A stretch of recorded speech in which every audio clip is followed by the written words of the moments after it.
It's vlogging day 523. 523.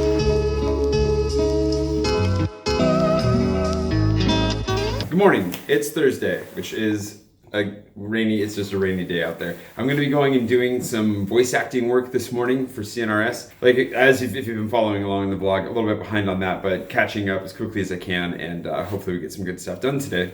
After dinner last night, we were talking a lot about, it just kind of came out that I'd done a bunch of random stuff over the years.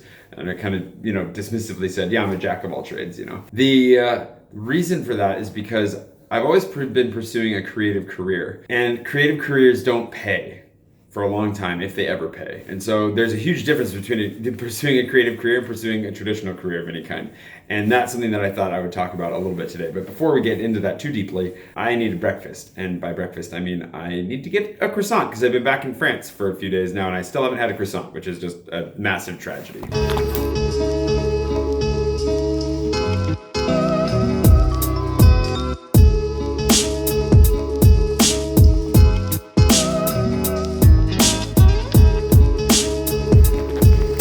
Croissants fresh out of the oven. Doesn't get much better than that. This place is like my around the corner bakery that I used to think was so good, and then after time you're like, oh, it's pretty average actually, but it's still convenient. So it's got that going for it. I figured while I'm out, I might as well grab coffee. Now that I filled you in on all that, also went to the bank, got that thing sorted out from yesterday too. Now that you're filled in, one of the big differences I think that you'll note between people who are pursuing creative careers or who have entered into the gig economy, whether by their own volition or just by sheer necessity, is the diversity of the jobs that you end up holding as you pursue whatever that career is that you want it to be. Because as you get started, people don't necessarily pay you. And I happen to choose one of the worst ones for that, which was writing books. Nobody pays you to write books for a really long time unless you're really lucky. And that's exactly the road that I chose.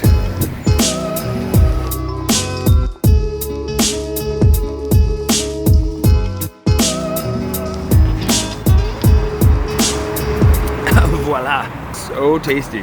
What I mean by the whole career thing is that when the average person who goes into a career of some sort that has a natural progression in it, or at least has a progression in it that they can follow one way or another to get where they're going, when you go to work, you are advancing that career, right? You're actually moving forward in what you're doing. Whereas when you're pursuing a creative career that nobody's paying you to do, when you go to work, you're distracted from your career. You're just working to survive. You're making money to live, which is what we're all effectively doing one way or another. But at the same time, it's not what you're setting out to do ultimately, is it? If you're dedicating 8 hours of your day towards something that's just putting food on the table, but isn't getting you closer to your overall dreams, the things that you really want to be doing with your life, that can be kind of frustrating. It's also kind of exhausting. It doesn't necessarily make you the best employee all the time. Not to, decry my ability to be a good employee or anything, future employers, but what it does mean is that your heart and your soul are somewhere else. So you're not really dedicated in the same way to your job that maybe some of your coworkers are. Because what you're looking to do with your life is not stick around with the company forever or within that industry. You're not invested in the same way. So you might put a lot in. I would say I'm a hard worker and I make sure to do a good job of whatever I'm doing. But at the end of the day, I'm not going to be putting in a ton of extra effort into it, not because I'm lazy or because I'm not interested, but because all of my time and attention and energy and brain power is going somewhere else.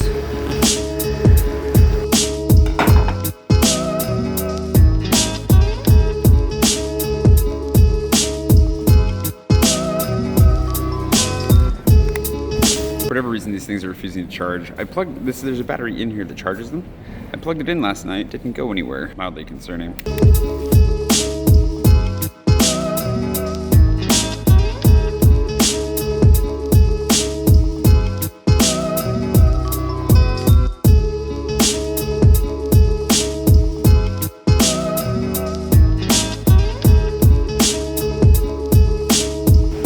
That ends up leading you into another potential difficulty, which is that in any career, there's no clear path, right? Even if they set things out for you, you got to figure it out for yourself, and there are no guarantees that you're going to make every step that you hope to make.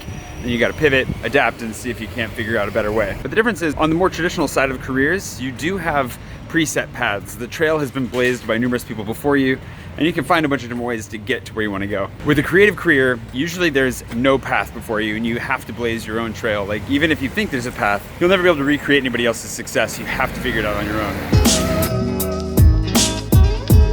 one of the great secrets to adulting, right? Nobody actually knows what they're doing, so we're all just kind of faking it as we go.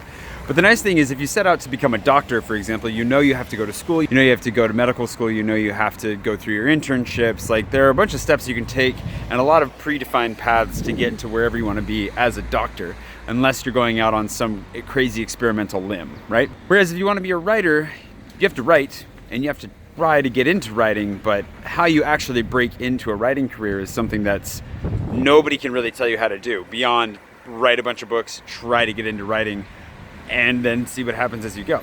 But the big difference is, even if there are, paths there, at least it's not completely freeform, although after the publishing revolution, it definitely feels much more freeform. Nobody's gonna pay you to become a writer. To go to school to become a doctor, you can get fellowships, work as you work on your career, you grow into your career, and every step along the way, as you get more jobs and as you work your way up the ladder, you're making maybe not a ton of money to start, but at least there are jobs that work you towards becoming a doctor. Same is not necessarily true for most creative careers.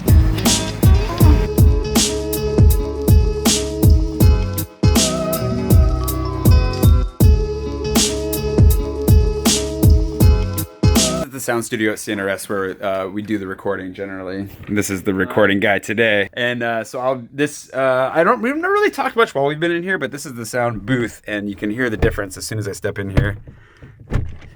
Sounds really nice in here. Not quite as fancy as the one we did cat and mouse in before I left Paris, but definitely really nice in here. So anyways, we just finished the script on the guitar, on the physics of the guitar, in which I did 6 different voices, and I'm hoping, we really hope that they actually sound like different voices. It's the danger of doing all this. We're gonna do another one on a Greek device called a clariterium that is like a voting machine in ancient Athens.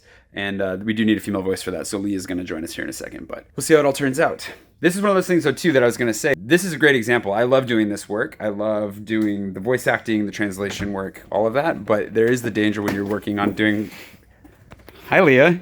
That was good. I wish I would have caught that on film, actually. There is always the danger of being distracted by having multiple people walk in the middle of what you're saying. So, yeah. Ready to roll?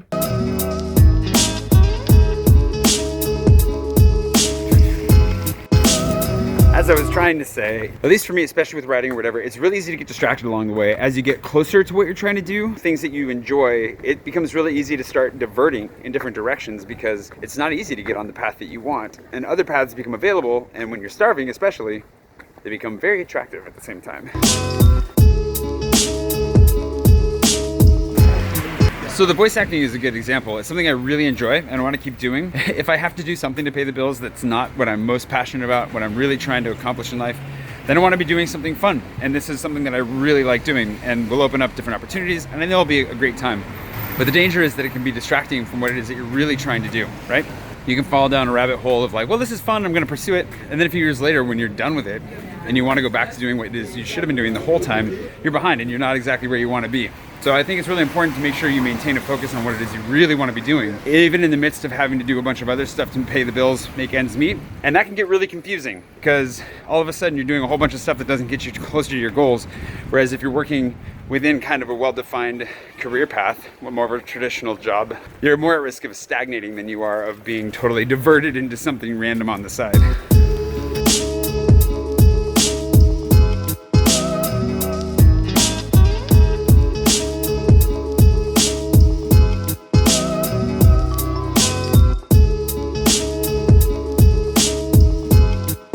Alright, so just a side update on what just happened. I ended up driving the turnstile behind a lady because the ticket that I have didn't work for being one zone farther out, which is where I was. What was doubly unfortunate is I got caught. Mesdames, messieurs, votre attention s'il vous plaît. Triply unfortunate, these announcements are absurdly loud. So I got caught, and I got fined 50 euros for that, which was the risk. Okay, before that even, I went and got to get a quiche. They gave me the bag, I just kind of walked out. There was no quiche inside, just my drink, no quiche. So I didn't get my quiche. Then jumped the turnstile behind that lady, and I discovered the quiche situation on the platform. Considered going and getting said quiche.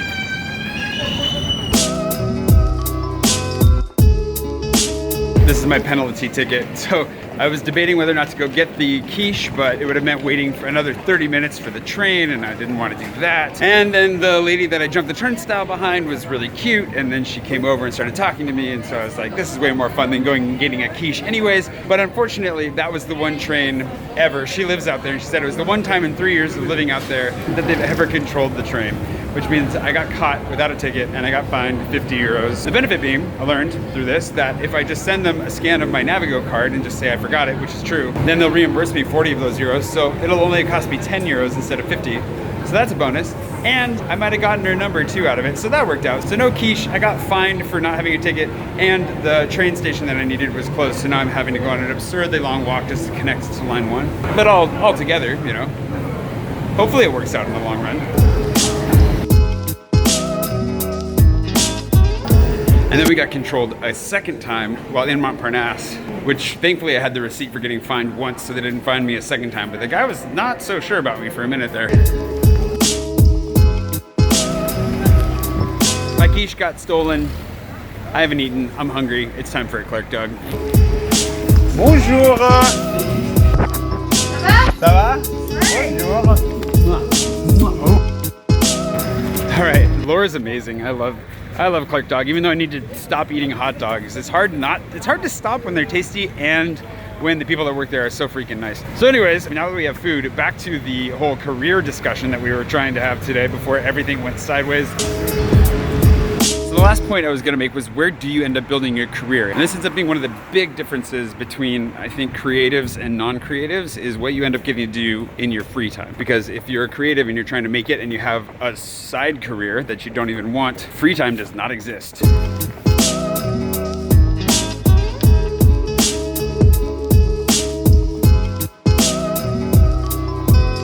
So what do you do when you're done working, right? Go home, watch TV, play video games, hang out with friends, sleep. These are things that are not available to me. I don't even have Steam installed on this new computer yet, and it's a gaming rig. So just the idea that basically when you're trying to build a career that doesn't pay you yet, and you're hoping it pays someday, you gotta do it in whatever time you have left over after you're done doing those things that do pay the bills, right? So when I made that M&M example earlier, the whole thing of like pursuing a writing career or pursuing YouTube right now, especially, and building something on YouTube is an expression of what I'm enjoying, what I love as well. So it kind of fits into an entertainment category, but it is work. It's a lot of work, actually. There's a lot that goes into it. Like today, I spent the whole day working. I got up, I got some work done in the morning in my place, and then I went into CNRS. We worked over some translations, did the voice acting, got some stuff put together, and then I took the train in, got caught jumping the turnstiles, unfortunately, but brought the train in, went to the Peloton, and then sat and translated another script and did some other admin and email stuff. And so now I'm done with that, on my way home to eat something, and then start working on editing my vlog. Not to mention the fact that I've been carrying around a camera, talking to said camera literally all day, on top of the 3 hours of work that's left for me when I'm done filming myself. So, and I don't really get paid for that, although it's changing with Patreon in particular. It's changing, and that's one of the cool things about something like Patreon, is that there's a real chance that I could end up doing this full-time, like in a professional capacity, much faster than if I didn't have that tool available to me.